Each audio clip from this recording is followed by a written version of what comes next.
Boa tarde, internautas conectados no DMTV, no Facebook e também no canal DMTV Goiânia no YouTube. Sejam bem-vindos ao primeiro Esporte na Rede de 2018, com tudo sobre esporte em Goiás, no Brasil e no mundo, aqui na companhia do meu amigo João Paulo Dias. Tudo bom, João? Boa tarde, José, tudo bom? Tudo certo. E nessa época do ano a gente sabe, né?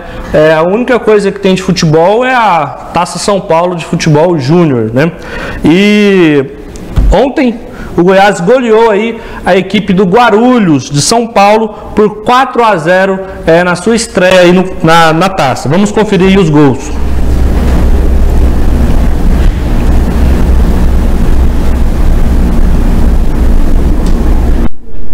Na verdade, é os melhores momentos, né? Aí a equipe do Goiás atacando. E o primeiro gol da partida do Thales. O Thales que fez 2 gols aí para o time esmeraldino. Grande partida do Thales, né? Ele tem experiência do profissional, teve passagens importantes pelo time de cima. E aí usando toda essa cancha que ele ganhou num jogo de Copa São Paulo agora. Isso é muito importante, né? Outro que também é assim é o Otacildo, né? Fez gols pelo Campeonato Goiano Profissional. Ontem na Copinha não deixou de balançar as redes também. É outro jogador que o Goiás tem nas categorias de base, mas que já foi aproveitado no time de cima. Diferente do Guarulhos, né? O Guarulhos não tem essa... e mesmo se tivesse, né, esses jogadores jogando profissional, seria em nível muito mais baixo do que o Goiás que disputa a Série B, né? Sim, com certeza. Aí o Goiás dentro dos times que estão na Série B, além disso, é um dos times com maior potencial, com maior investimento, sempre foi destacado por ter uma base muito forte, fez campanhas incríveis na Copa São Paulo, por exemplo, de 2013. Então aí, mais uma vez, começa bem, né? É claro que foi só o primeiro jogo, mas uma goleada por 4-0 já serve para motivar o time. Tá com um treinador importante lá dentro do Goiás, que é o Augusto César, que foi o dono daquela campanha impressionante de 2013. Então tudo isso serve como um fator de motivação. O torcedor do Goiás já começa a ficar um pouco otimista, porque vencer na estreia é sempre bom. Com goleado, então, nem se fala, né? E o gol do Otacildo, né? Centravantão, bom jogador. Otacildo, camisa número 9 aí do Goiás. O Goiás sempre faz boas campanhas aí nessa copinha, né? E a expectativa é essa, né? De passar de fase, chegar no mata-mata e surpreender, né? No ano passado, tanto Goiás como Vila e Atlético foram muito mal. O Trindade acabou sendo o time que mais se destacou. Mas, historicamente, o Goiás tem sim esse papel de fazer boas campanhas. Ao lado do Vila ali, os times no passado não muito distante foram longe na Copinha, fizeram belíssimas campanhas. A do Goiás, que todo mundo fala, é de 2013, que acabou perdendo na final para o Santos, mas no meio do caminho passou por times fortíssimos, como, por exemplo, o Bahia na semifinal, um jogo que foi para os pênaltis, muito, muito emocionante, e serviu para revelar peças importantes. Que o mais importante da Copa São Paulo não é nem o resultado, é você revelar jogadores importantes, tá alimentando o seu profissional, como o Goiás conseguiu fazer naquele ano com o Eric, né? Foi o grande... Tem muito time que é campeão da Taça São Paulo e não consegue aproveitar, né? Exemplo disso é o Corinthians. O Corinthians, o último jogador que tinha despontado era o Jô. Recentemente foi o Marquinhos, né, que jogou muito bem a Taça São Paulo e acabou aí, por um acaso, sendo negociado para Roma, não foi aproveitado também na equipe profissional e hoje é jogador de seleção brasileira, titular aí do técnico Tite, né? Dessa safra mais recente do Corinthians tem o Pedrinho, né, que começou a fazer boas partidas, aproveitado no profissional no ano passado, deu algumas assistências importantes e apareceu lá nesse título do Corinthians, mas realmente poderia aproveitar um pouquinho melhor, concordo com você, até porque tem muito material um time como o Corinthians, né? E o Vila Nova venceu, bateu 15 de Piracicaba por 2-0 em Itu, interior de São Paulo. Vamos assistir aí os gols. Aí o Uric, de falta, fez um golaço. Pega na bola com muita facilidade o Uric. Durante a Copa Goiás, o Campeonato Goiano, ele já tinha feito gols de falta. Então não é uma novidade isso para ele não, mas teve extrema felicidade para encaixar essa bola na gaveta. Estreou muito bem também o Vila Nova, né? Exatamente, 2-0, a vitória convincente, não passou susto hora nenhuma. O gol aí do centroavante, o Felipe. que também é bem goleador. Você lembra de um gol de bicicleta que no ano passado ele que fez contra o Atlético na semifinal do 17? Pena que o Ituano venceu o outro jogo da chave, né, do grupo 16, bateu por 4-0 aí a equipe de Alagoas, Santa Cruz de Alagoas. Então, acho que vai ficar a primeira colocação entre o Vila Nova e o Ituano. O Ituano que é o dono da casa, né, que na Copa São Paulo o time do interior ele acaba sendo o time da cidade ali, né? Perfeito. Toda a torcida ali ao seu favor, então vai ser difícil. O jogo mais esperado aí da chave é o Ituano contra o Vila. E caiu justamente para a última rodada. Para a última rodada. Terceira rodada. O Vila agora na próxima rodada vai enfrentar o Santa Cruz de Alagoas, né? Deve ganhar, né? A gente espera.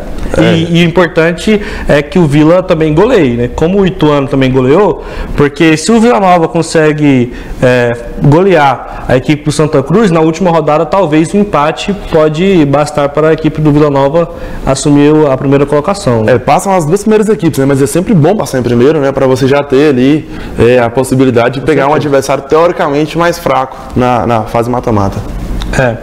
E uma notícia aí na tarde de ontem que acabou abalando aqui os nossos noticiários foi a venda do meio-campista Luiz Fernando, do Atlético, para o Botafogo do Rio de Janeiro.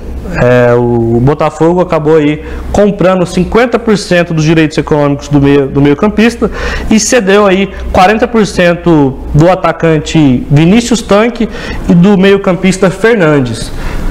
João Paulo, o que você achou dessa negociação aí do Atlético, que estava fazendo um jogo duro aí para negociar essa prata da casa? Faltava só assinar, né? Nos últimos dias aí, as conversas já estavam bem encaminhadas, finalmente assinaram lá os últimos acordos. O Luiz Fernando realmente foi pro Botafogo, já até posou com a camisa do Botafogo lá no Rio de Janeiro. Pro Atlético é complicado, mas pelo menos não foi da pior maneira possível, né? Porque as primeiras propostas que chegaram era pro Atlético não ter retorno nenhum. Ele repassou agora só 50% dos direitos econômicos do Luiz Fernando. O Botafogo vai ter uma prioridade de compra ali no final desse primeiro ano lá no time do Rio de Janeiro, mas o Atlético ainda tem essa parcela assegurada e conseguiu assegurar também pelo menos uma porcentagem, 40% aí, de duas promessas, vamos dizer assim, do Botafogo, que é o centroavante Vinícius Tanque e o volante o Fernandes. Só que promessa por promessa, eu vejo o Luiz Fernando muito mais pronto, muito mais preparado do que esses dois garotos que vieram do Botafogo. Ainda vão ter que remar bastante, vão ter que jogar muito numa Série B, por exemplo, para ter o nível que o Luiz Fernando tem de mercado hoje, porque ele, de tantos males que o Atlético teve aí na Série A, ele foi um dos poucos que se salvou e foi muito bem, foi uma das revelações do campeonato, 9 gols marcados, artilheiro do time, então realmente está no nível bem acima ainda desses dois atletas que vieram do Botafogo. O importante também vai ser esses 2,5 milhões aí de reais que deve dar uma ajudada aí no caixa, né? no caixa do Atlético, né? E tem outro aspecto, é que o Atlético continua tendo 50% do jogador, ou seja, se ele se destacar aí no Botafogo, uma futura venda aí, o Atlético fica com a metade do valor. Pode ser que se torne um bom negócio para o Atlético. Acho que hoje, por exemplo, se o Luiz Fernando não mostrar tudo aquilo que se espera dele no Botafogo, eu acho que pode acabar sendo uma negociação razoável.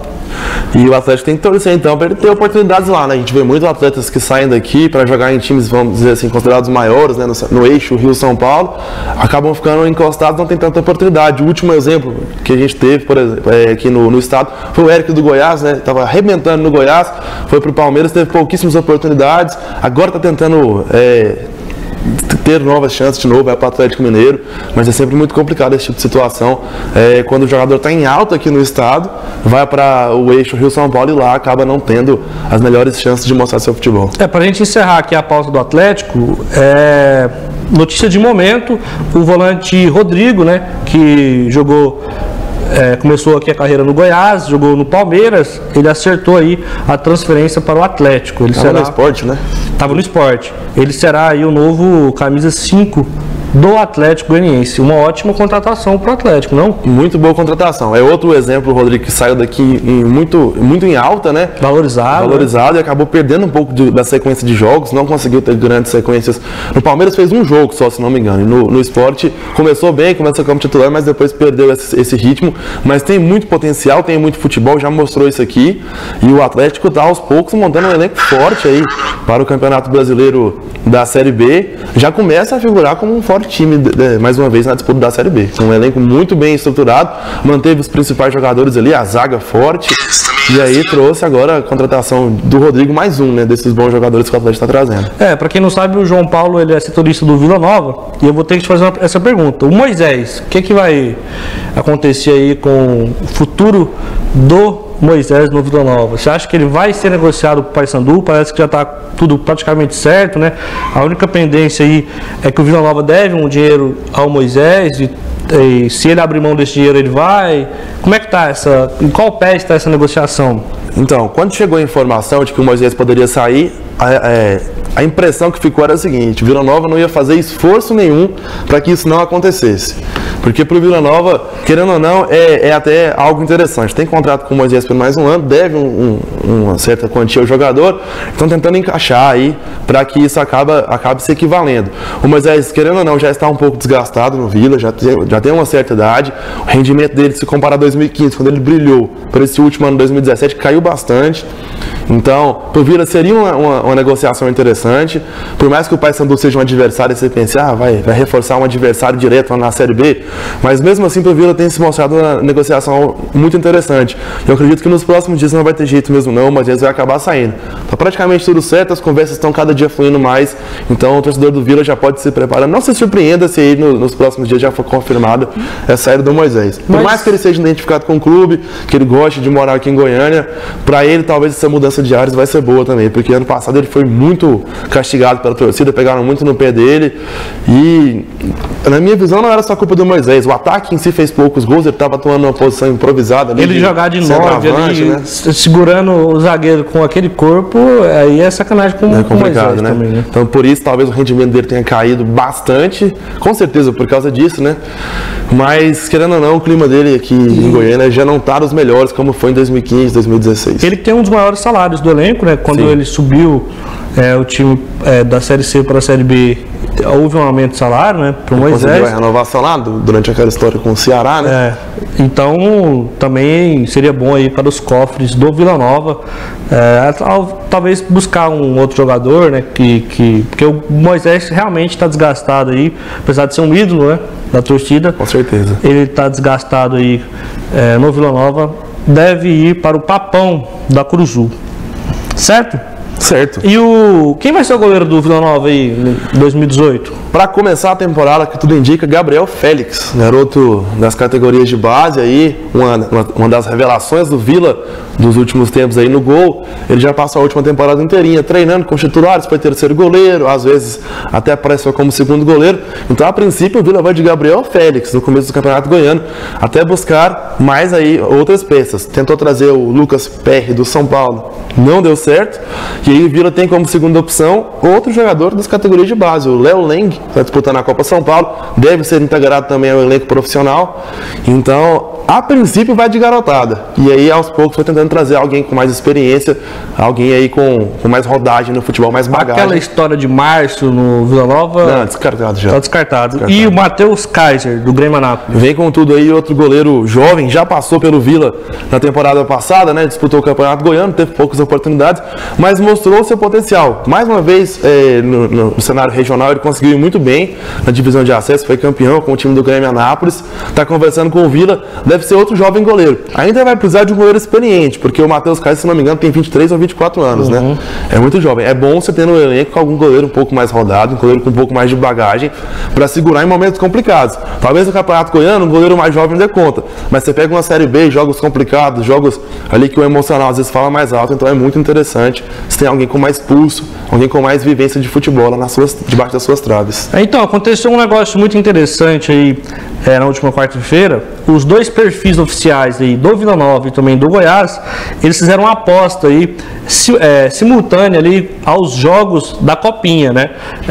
Tanto o Vila quanto o Goiás estavam vencendo aí seus jogos por 2-0, e os dois Twitters, os dois perfis, né, do Twitter dos dois clubes fizeram essa aposta. Qual time faria o terceiro gol aí primeiro, né? Acabou que o Vila não conseguiu fazer o terceiro gol, o Goiás fez, né? Mas depois da partida continuaram essas conversas lá no Twitter e eles fizeram um acordo e uma aposta que o perdedor, qual dos dois times chegaram mais longe aí na Taça São Paulo. O time que não chegar tão longe, né, terá que autografar aí uma camisa com todos os autógrafos de todos os jogadores e entregar para o CRER, o Centro de Reabilitação e Readaptação, aí, fazer essa doação para o CRER. Muito legal essa atitude aí dos dois clubes, né? Muito interessante, a famosa aposta solidária, né? Só causas boas envolvidas, então tem que dar parabéns à gestão de marketing dos dois times, o Vila e o Goiás. Eles estão apostando muito nisso recentemente, uma causa muito nobre, e é muito interessante ajudar as pessoas. Lá no CRER a gente sabe do trabalho sério que é desenvolvido lá, uma camisa autografada vai ser muito bem-vinda. No ano passado, no profissional, os goleiros tinham feito uma aposta semelhante também, você lembra, né? O Marcelo Rangel contra o Ellison, quando chegaram na semifinal, ele falou, quem perder vai ter que pagar não sei quantas cestas básicas, honraram o compromisso. Então, tudo que vem nesse sentido, tudo que vem para somar, para ajudar o próximo, é muito bem-vindo. E o futebol tem esse papel também, né? Não é só resultado, não é só competição. O futebol, ele move paixões, ele tem muitas pessoas envolvidas, apaixonadas. Com certeza lá a criançada do CREI deve ter muito torcedor do Vila, muito torcedor do Goiás. Então, é um motivo a mais, um fator a mais que o futebol proporciona. E a gente vê essas, às vezes, jornalistas se apostando de conta oficial de clube para ficar brigando com o torcedor, a bloquear o torcedor, que a gente está vendo, por exemplo, hoje no Vasco da Gama, é o Twitter oficial do clube bloqueando quem é contra a atual administração do Eurico Miranda, por exemplo. A gente vê o Vasco e o Flamengo se degladiando via rede social, até mesmo aqui no estado de Goiás, a gente já viu isso. Muito bom que a paz reine aí, sempre em prol do próximo, né? Com bastante solidariedade. Com certeza, esse é o caminho. O Goiás também tem interesse aí no meio-campista Maranhão, de 27 anos, que atualmente está jogando no Fluminense. O jogador está fora dos planos aí do Clube Carioca para 2018. É um jogador que eu gosto. Eu vi ele jogar na Chapecoense, antes de se transferir para o Fluminense. É um jogador muito rápido, né? Acho que tem espaço aí no elenco do Goiás. O que você acha, João Paulo? Eu concordo com você, um jogador que apareceu muito bem na Chapecoense. No Fluminense teve poucas oportunidades, mas o Goiás está buscando aí jogadores velozes, não sabe, tem aquela incógnita para saber quando o Carlos Eduardo deve sair, né? Porque é um jogador que, querendo ou não, tá em alta aí, a janela internacional, quando chegar, deve vir forte para cima do Carlos Eduardo. Então é bom você ter na reserva ali, se ter alguém de plano B como um atacante rápido, né? O Goiás precisou muitas vezes disso no ano passado e não teve, né? Às vezes o Michael entrava bem, mas o Carlos Eduardo ficava muito sobrecarregado no ataque do Goiás. Então tem que começar a pensar nessas estratégias assim, de buscar mais velocidade, buscar outras válvulas de escape assim para o Goiás, né? Não pode ser só o Carlos Eduardo a única válvula de escape do time. Os 3 clubes goianos aqui da capital, né? Eles já começaram a pré-temporada. Eu não estou nada otimista com os clubes goianos, tirando o Atlético. Acho que o Atlético está com um bom time para a disputa do Campeonato Goiano e também da Série B. Mas tirando o Atlético, eu não tô achando o time do Goiás preparado, do Vila Nova muito menos. Qual que é o cenário aí? O que você está achando dessa temporada 2018 aí? O que espera para os times goianos? Devagar, né?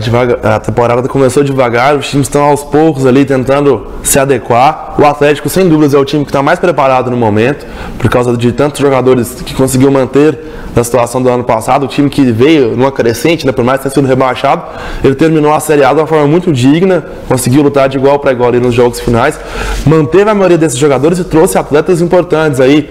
Acabou de anunciar a contratação do Rodrigo, um bom volante, trouxe reforços para a zaga, para o ataque, tá um passo à frente sim, o Atlético. O Goiás eu vejo em segundo lugar também, porque teve algumas manutenções e está aos poucos mexendo seus pauzinhos para contratar. Por enquanto está conseguindo segurar o Carlos Eduardo, que é uma peça importante para o time. E por fim, lá entre os 3, para mim, quem está pior até o momento é o Vila. Perdeu a base do time, perdeu 7 titulares. Perdeu, né? Mais de 25 atletas aí do elenco. Se olhar o elenco, né? As contratações aí, por enquanto, bem calmas, bem devagares, né? A torcida, até você vê nas redes sociais, a torcida inconformada aí, porque não anunciou nenhum nome de peso ainda do Vila, e vai tentar fazer as suas apostas, né, pro Goiano. Talvez use o Campeonato Goiano como uma experiência, para aí sim, aos poucos, ir montando um time melhor para o Campeonato Brasileiro da Série B. O grande acerto do Vila Nova até aqui, e esse aí tem que ser muito comemorado pelo torcedor, é a permanência do técnico Emerson Maria, porque dos treinadores aqui do estado de Goiás, ele, na minha visão, é o melhor. Pelo menos na última temporada, com o Emerson Maria, foi bem diferente o Vila Nova, né? Parece que o Emerson trouxe ali para o Vila Nova, juntamente com o novo presidente, né? Parece que tá caminhando, apesar dos problemas financeiros ali, parece que está mais organizado. Também não está contratando. Às vezes a gente reclama que o Vila Nova antigamente contratava de baseada, né? 60 jogadores na temporada, 70. Aí agora que não está contratando, a gente acaba reclamando. Mas o problema é que realmente o Vila perdeu muitos jogadores de destaque, né? A zaga titular, o Alain Mineiro. Então tem que contratar aí para repor essas peças e realmente dar oportunidade para a molecada, porque se for para gastar dinheiro a roda aí com jogador meia boca, é melhor dar oportunidade para os meninos aparecerem no Campeonato Goiano, né? Só para não deixar passar batido do Goiás, é interessante a gente falar, o torcedor está até fazendo uma brincadeirinha nas redes sociais, né, que virou o Goiás de Pelotas, né? Vai trazer jogador do Brasil de Pelotas assim lá longe. Um monte de jogador, né? Pelo menos 5, se não me engano, contratados vindo do Brasil de Pelotas. Muitos investimentos que o Goiás fez no time que começou muito bem a Série B no ano passado, mas na reta final perdeu força o Brasil de Pelotas. Né? O Brasil de Pelotas, na verdade, ele fez uma campanha boa, foi em 2016. 2016 o Brasil de Pelotas fez uma boa campanha, inclusive com o Felipe Garcia, né? Que está na mira. Que está na mira aí. Estava no Japão, né? Está na mira do Goiás, também seria uma boa contratação para o Alviverde. O Ronaldo Fenômeno, ele polemizou aí nessa semana e ele afirmou que Messi e Cristiano Ronaldo não teriam tantas bolas de ouro em sua geração, aí na geração dele, na geração do Zidane, Rivaldo, Figo, Ronaldinho Gaúcho. O que você acha da opinião do Ronaldo? Você acha que se o Messi e o Cristiano Ronaldo atuassem aí no tempo do Ronaldo, eles teriam o mesmo desempenho, teriam menos bola de ouro ou não? Rapaz, se o Ronaldo falou, quem sou eu para discordar, né? O mito do futebol aí, o herói do Penta. Não, agora falando sério, claro, né? Que acho que a concorrência seria um pouquinho maior para eles. Um pouquinho não, bem maior, porque você vê o cenário nos últimos anos aí bem dominado por Cristiano Ronaldo e Messi. Tá bipolar, né? Tá bipolarizado, então tá complicado para os outros jogadores. Uma hora ou outra chega o Griezmann, uma hora ou outra chega o Neymar, mas nunca com a mesma força dos dois. Os dois estão bem acima. Naquela época, quando tinha Ronaldo, quando tinha Zidane, quando tinha Figo, quando tinha o Thierry Henry também, eu via todos os jogadores num nível mais próximo. Você tinha 5, 6 jogadores que todo ano podia surpreender. Raul. Ali, e o Raul também, o próprio Rivaldo. Então, eram maiores ali as oportunidades de jogadores aparecendo. E eu via também ligas mais equilibradas. Hoje, por exemplo, o campeonato italiano perdeu muita força. Na época do Ronaldo, era violento o campeonato italiano. Hoje você concentra muito no campeonato espanhol e no campeonato inglês. Agora o francês está tentando ali se reanimar. Mas na época de Ronaldo, de Figo, de Zidane, eu via toda a Europa um pouco mais uniforme. Até mesmo na época do Romário, né? Com certeza. Na década de 90, principalmente ali, era realmente bem mais complicado. Hoje, não que a concorrência seja... Apesar que realmente é mais fraca a concorrência, mas ainda tem bons jogadores no futebol mundial. Eu acredito que talvez eles tivessem um pouco menos de bola de ouro, porque esse monopólio teria diminuído bastante, né? O pessoal fala também bastante um pouco da parte lúdica, né, da magia, porque, por exemplo, nós dois vimos o Ronaldo, o Romário jogar quando a gente era criança, né? Então eu tinha aquele encanto e tal. Um pouco mais velho agora vendo o Cristiano Ronaldo e o Messi, talvez a criançada de hoje, quando surgirem outros jogadores no futuro, vão falar, mas aqueles ali não chegavam nem perto de Cristiano Ronaldo, não chegavam nem perto de Messi. Eu acho que esse imaginário da criança assistindo futebol interfere um pouco, interfere bastante. Quando o Cristiano Ronaldo aposentado, daqui 20 anos, eu vou falar pro meu filho, o Cristiano Ronaldo jogou demais, esse Enzo que tá jogando aqui, Lorenzo, esse Enzo aqui não é isso tudo. Isso acontece, né? A gente vê muito os mais velhos falando, mas realmente, naquela época, Zidane, Ronaldo, Figo, Raul, Ronaldinho Gaúcho, principalmente, né? Eu acho que o que ia diferenciar aqui era onde esses caras iam jogar juntos.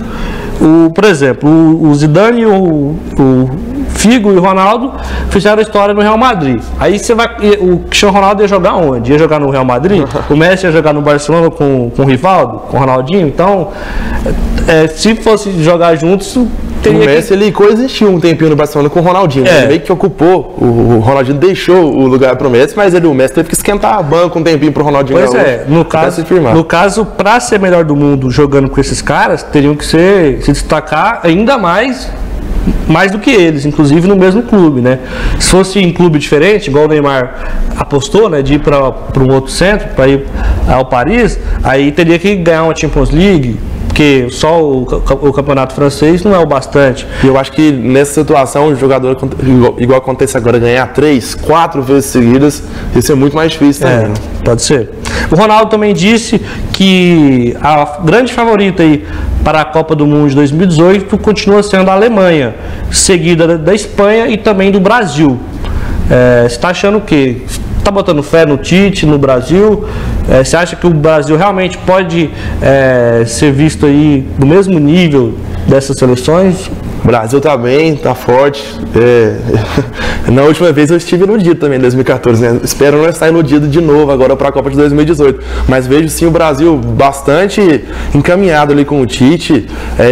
Teve uma pequena dificuldade no amistoso contra a Inglaterra, que foi o primeiro amistoso europeu, contra o time europeu que o Brasil fez, mas eu vejo o time com poder de reação, com outras peças além do Neymar que podem fazer diferença. O Coutinho vive um momento muito bom, o Gabriel Jesus deu uma caída agora, mas o Firmino em contrapartida está numa crescente. A gente torce para que o Gabriel Jesus volte a mostrar o bom futebol. Desculpa te interromper, mas o Fernandinho tá muito monstro. Paulinho e Fernandinho, que dupla de volante, além do Casemiro. Pois é. Mas aí, vai ter que colocar o Fernandinho no lugar do Renato Augusto. Não adianta. O Fernandinho tá colocando os seus pés ali no time titular. Nossa seleção é muito forte. Os dois laterais nem se fala, né? Os melhores do mundo, Daniel Alves e o Marcelo. Mas a gente tem que deixar bem claro que toda Copa tem seleções que sempre vão chegar como favoritas. O Brasil é uma dessas. A Alemanha também é assim. A Argentina também tem esse potencial para chegar como favorito na Copa. Correndo por fora, eu vejo muito forte hoje o time da Inglaterra e também o time da França. Eu não boto fé na Inglaterra, acho a Inglaterra... Não confia? Cara, o problema da Inglaterra é a liga. A liga inglesa é muito forte, contrata jogadores do mundo inteiro e os jogadores ingleses acabam sendo subutilizados. Jogadores, mas você vê um cara como o Harry Kane, artilheiro do campeonato. Bom jogador. Inglês, muito bom. Mas se você vê jogadores na seleção inglesa, titular na seleção inglesa, reserva nos seus clubes.